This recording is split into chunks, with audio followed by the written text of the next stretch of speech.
Tere, mina olen proviisor Ülle Mere ja räägin täna lühidalt antibiootikumi kasutamisega seotud küsimustest. Kui me hakkame üldse antibiootikumi ravist rääkima, siis me peame kõigepealt mõtlema selle peale, miks üldse tekivad sellised infektsioonid, mis vajavad antibiootikumi ravi. Meie kehal, nahapinnal, õõnsustes nagu näiteks ninaneelus või kõrvas või genitaalide piirkonnas on palju normaalseid baktereid, nii-öelda normaalses mikroflooras ja esineb ka haigustekitajaid.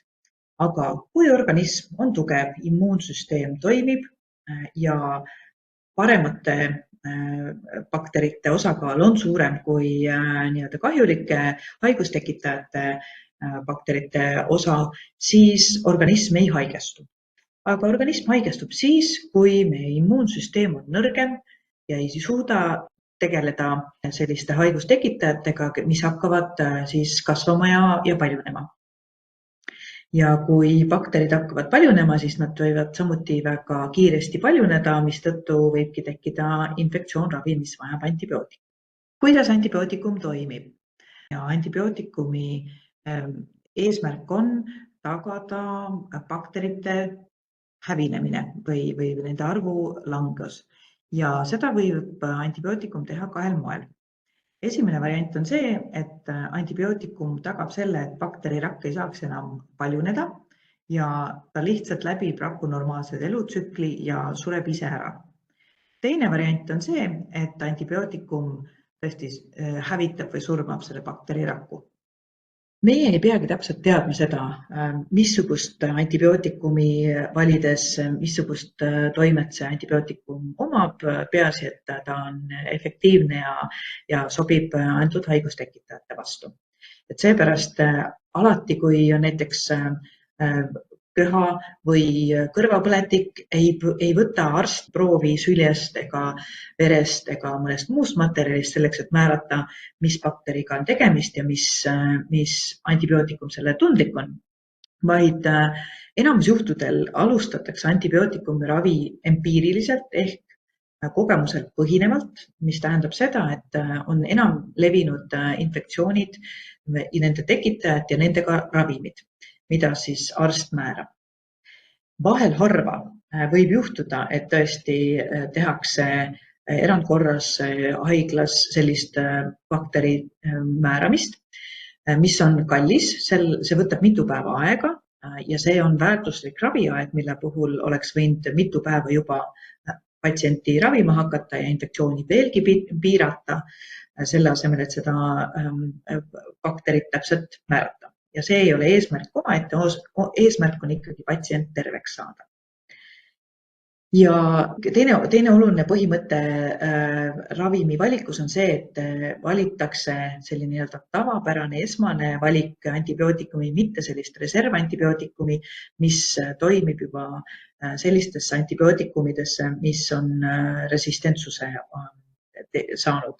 Sest kui me kohe läheme väga laiadele ravimitele, siis me võime sellega suurendada resistentsuse taset veelgi.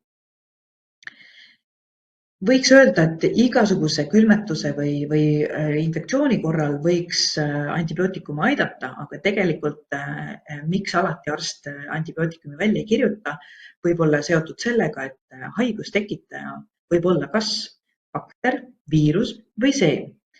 Ja näiteks bakteritele toimivad küll antibiootikumid ja vajadusel, kui põletikumarkerid on piisavalt kõrgel, siis alustatakse ravi antibiootikumiga, aga kui haigustekitaja on hoopis viirus, mis tihtipeale külmetushaiguste puhul võib esineda, siis antibiootikum selle viirusega tegeleda ei saa. Nii et viirus- ja seeninfektsioonide puhul kasutatakse siis viirusevastaseid ravimeid või seenevastaseid ravimeid ja need pole antibiootikumid. Tihtipeale esitatakse küsimust, et kas teistmoodi ei saa, ma sooviks mingit looduslikku ravi, antibiootikum, see on ju väga halb, sest see on kuidagi sünteetiliselt toodetud ja tundub, et on väga keemiline. Tahaksin kummutada selle väite, et antibiootikum on keemiline, sellepärast, et kui minna päris algpõhjuste juurde tagasi, kust on avastatud antibiootikumid, siis antibiootikumid on avastatud täiesti puhtast loodusest. nad on osa meie ökosüsteemist ja avastades antibiootikume on laboratoorselt uuritud, missuguse struktuuriga aineid on siis vaja selleks, et ühe või teise bakteri vastu võidelda. Piisavate teadmistega on leitud viise, kuidas tehniliselt tehastes tingimustes on võimalik samuti toota antibiootikume, aga oma olemuselt on antibiootikum väga looduslik. Vahepalana toon siia sisse näiteks selle näite, et tihtipeale küsitakse, et kas C-vitamiin, kas ei saaks looduslikku C-vitamiini tabletti. Ja minust tekitab see alati küsimusi, et mis siis C-vitamiin on, et tõesti, kui C-vitamiin esineb looduslikes allikates nagu tsitsuru sellistes või näiteks kibuvitsamarjades, siis me saame aru, et see on looduslik, aga seda C-vitamiini oma sisalduse osas on sellistes taimsetes või looduslikes allikates piisavalt vähe. Et selleks, et saada C-vitamiini näiteks mingi ravidoos, peaksime me sööma ämbriga, kas kibuvitsa või mõnda C-vitamiini sisaldavat looduslikku allikat. Aga C-vitamiini valem on toodud siia slaidile samuti juurde, et tegelikult see on keemiline valem ja C-vitamiin sisaldub siis looduslikes allikates. Ehk see, kas midagi on sünteetiline või keemiline, sellest ei tasuks heituda. Ka see on alguse saanud looduslikust materjalist, täpselt nii nagu antibiootikum. Kui küsida veel, et kuidas antibiootikumi tuleks võtta, siis tuleb meeles pidada, et soovitatav on alla neelata tablett alati veega ja mitte ilma veeta alla neelata. Tuleb jälgida, kas antibiootikumi tuleks võtta kas peale sööki või enne sööki. On päris palju selliseid antibiootikumi, mille puhul on öeldud, et ei ole vahet, kas võetakse enne sööki või peale sööki. Miks ma soovitan sellisel juhul siiski eelistada väikese söögiga või suurema söögiga antibiootikumi võtta, on sellepärast, et kui päris tühja kõhu peale manustada, siis iga tablett võib ärritada magu ja tekitada sellist maoärritust või iiveldustunnet. Et on patsiendil lihtsalt mugavam võtta antibiootikumi pärast sööki, juhul kui see on võimalik. Ja kui antibiootikumi tablett võib olla teinekord päris suur, sest seda toimeainet peab päris palju ära mahtuma, siis suurt tabletti võib neelamiseks pooleks murda sellisel juhul, kui tabletil on olemas poolitusjoon. Ja alati tuleb küsida kas arsti käest või apteekri käest selle kohta, kas võib annusea poolitamiseks tabletti poolitada või ainult selleks, et mõlemad pooled alla neelata ja kergendada sellega neelamist. Lisaks sellele, et me teame, et me peame võtma õigel ajal õiget tabletti, siis me peame arvestama seda ka, et mitmed erinevad tegurid võivad mõjutada ravimi toimet. Kui me võtame ravimit koos toiduga, siis nagu ma ütlesin, paljude antibiootikumide puhul ei ole isegi vahet, kas me võtame enne või pärast sööki. Aga on antibiootikume, kus on see oluline, et tuleb ravimi manustada kas enne sööki või siis just vastupidi peale sööki. Aga kui söögi või joogiga manustada, siis peab arvestama, et kõige parem vahend või lahus, millega tabletti võtta, oleks puhas vesi või kraanivesi. Sellised joogid nagu piim, kohv ja tee üldjuhul ei sobi tableti alla neelamiseks, sellepärast et nad võivad mõjutada selle ravimi imendumist ja toimet. Teised ravimid võivad mõjutada toimeaine imendumist, näiteks antibiootikumide puhul ka looduslikud ekstraktid võivad vähendada antibiootikumi imendamist või selline lihtne asi nagu söetablett, mille eesmärk on seedetrakti probleemi korral puhastada seedetrakt bakteritest ja muudest tekitajatest, aga kui me võtame muude ravimitega koos, siis võib söötablett puhastada ära ka ravimi soolestikust, ilma et see jõuaks oma toimet avaldada. Kindlasti tuleb meeles pidada, et toidulisandid ja muud ravimid kroonilistele haigustele võivad samuti mõjutada ravimi imendumist ja toimet.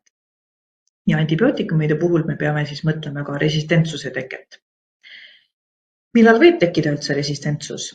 Näiteks siis, kui patsient ei võta kogu ravikuuri lõpuni, tavaliselt haiguse esimestel päevadel või ütleme siis see aeg juba, kus on ravi peal, et see ravi esimestel päevadel võib patsiendil olla oluline enesetunde paranemine, mis on hea märk, et antibiootikum toimib.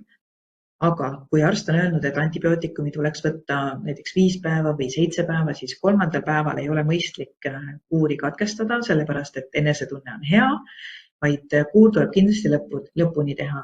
Ka siis, kui 5. või 7. päeval on enesetunne nii hea, et justkui polekski ravimit vaja. See on vajalik sellepärast, et meil ei tekiks mingisugust resistentset bakterit kehas ja infektsioon edasi ei areneks.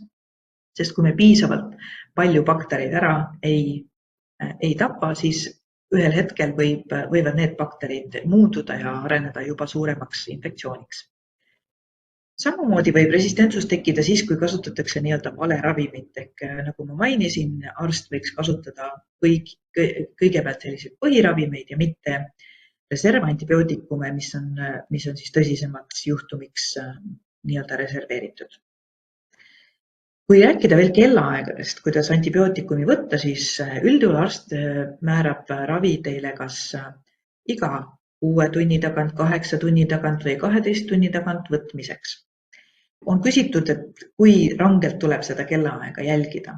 Tegelikult võiks suhteliselt rangelt seda kellaaega jälgida.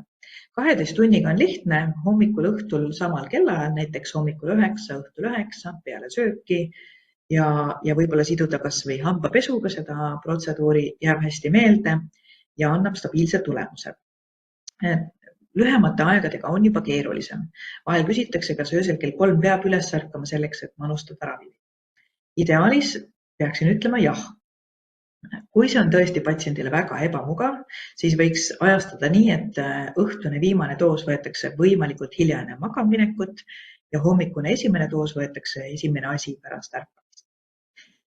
Mis on antibiootikumi põhimõte on see, et nagu ma varem ka välja tõin, ta kas piirab seda kasvu või siis tapab baktereid.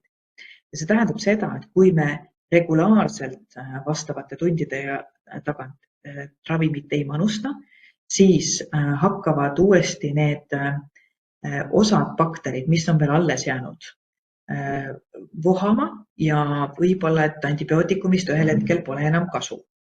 Aga kui regulaarselt 6, 8, 12 tunni järgi me võtame sisse antibiootikumi, siis tapetakse ära järjest suurem osa bakteritest, mistõttu lõpuks inimene siis terveneb. Tuleb meeles pidada ka seda, et antibiootikumil võivad olla sellised nii-öelda kõrvaltoimed või siis nähud, mis võivad tekkida ja sellest tuleb lihtsalt osata ennast kaitsta või neid leevendada. On antibiootikume, näiteks nagu doksutsükliin, mis suvisel ajal eriti panevad küsimuse alla meie nahatervise, sest nad põhjustavad päikesevalguse tundlikkuse. Ehk juhul, kui patsient sellist antibiootikumi peab tarvitama, siis tuleks kindlasti nahka kaitsta päikese eest päikesekaitsefaktoriga, kreemiga. Suur osa antibiootikumidest võib põhjustada kõhulahtisust, aga inimesed on ka erinevad. On inimesi, keda see üldse ei mõjuta ja on inimesi, keda see väga oluliselt mõjutab.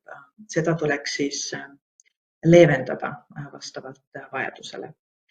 Võib juhtuda, et antibiootikum tekitab allergilisi nahareaktsioone. Sellest võiks kindlasti teada anda arstile, sest et allergilised reaktsioonid võivad väga kiiresti minna ka tõsiseks, aga teinekord mõni kergem nahareaktsioon võidakse ka lihtsalt ravi lõpuni üle elada, aga kindlasti sellisest allergilisest reaktsioonist tuleks juba teavitada arsti, kes siis otsustab, mida edasi tehakse. Ja teatud juhtudel tuleb arvestada ka sellega, et antibiootikum võib põhjustada iiveldust või oksendamist. See võib olla osaliselt seotud sellega, et võetakse ravim tühja kõhu peale ja ravim lihtsalt ärritab magu, aga see võib olla siis ka muust allergiast põhjustatud. Ja viimaks, kui meil on antibiootikum koju viidud näiteks retseptiravimina, siis hästi oluline on ka teada, kuidas seda ravimit tuleks õigesti säilitada selleks, et raviefekt oleks õige. Esiteks, üldjuhul antibiootikumi säilitatakse toatemperatuuril, mis tähendab seda, et kui talvel on väga külm, siis ei tasu antibiootikumi jätta näiteks autosse.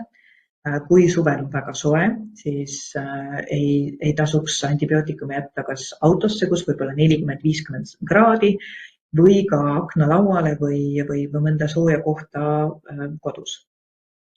Õhuniiskus on oluline, mistõttu vannituba ei sobi tegelikult ühegi tableti säilitamiseks, sest vannitoas õhuniiskus teinekord tõuseb päris kõrgele. Ravimite puhul üldse on oluline teada, et neid ei tohiks jätta päikesevalguse kätte aknalaua peale või mujale, kus on siis suvesel ajal eriti palju päikest. Kindlasti tuleks antibiootikumid hoida eemal lastest, kes võivad seda pommi asemel kogemata suhu panna. Need kindlasti kas kodus, kas mõnel kõrgemal riiulil või hoopis kinnises kapis kuskil üleval pool. Ja ravimeid, eriti antibiootikume, tohiks siis ainult säilitada säilivusaja lõpuni. Ja juhul, kui ravimid on õigesti säilitatud, nende manustamise kohta on olemas põhiline teave, millal võtta, kuidas võtta, millega ei tohi võtta, siis peaks antibiootikumi ravi olema efektiivne ja ohutu. Aitäh!